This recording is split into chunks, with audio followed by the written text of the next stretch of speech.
Hello viewers, কেমন আছেন নির্জন ভক্তরা? অনেকদিন যাবৎ নির্জন হলের কোনো খোঁজ ছিল না, কারণ সে ঈদের মধ্যে ধামাকা দেবে সবাইকে, তাই সে নিখোঁজ হয়েছিল। তো এই বাড়িতে আসতে চলেছে নির্জন নাহুলের নতুন নাটক মনের মানুষ, আর নাটকটির মধ্যে থাকছে আরোহী মিম।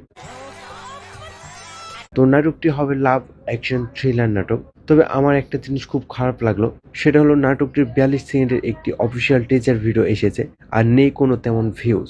4 ঘন্টায় মাত্র 2000 ভিউজ, যেখানে কিছু কিছু কন্টেন্ট 4 ঘন্টায় মিলিয়নও ক্রস করে ফেলে। তবে আপাতত একটু কম ভিউ হবে, কারণ এই ঈদে আসতে চলেছে অনেক অনেক মুভি, যেখানে থিয়েটারে 12টির বেশি মুভি মুক্তি পাবে। আরও ওই ফিল্ম তো রয়েছেই। তো এখনো যারা যারা জানেন না এই ঈদে কোন কোন মুভিগুলো আসবে, তারা এই ভিডিওটি দেখে নিতে পারেন। আপনাদের সুবিধার্থে ডেসক্রিপশন বক্স এবং কমেন্ট বক্সে লিংক দেওয়া থাকবে। তো যাই হোক, নির্জন নাহুলের এই মনে মানুষ নাটকটির টিজার ভিডিওটি আমার কাছে ভালোই লেগেছে।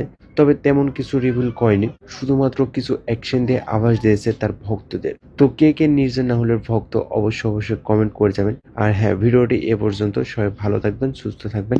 ধন্যবাদ।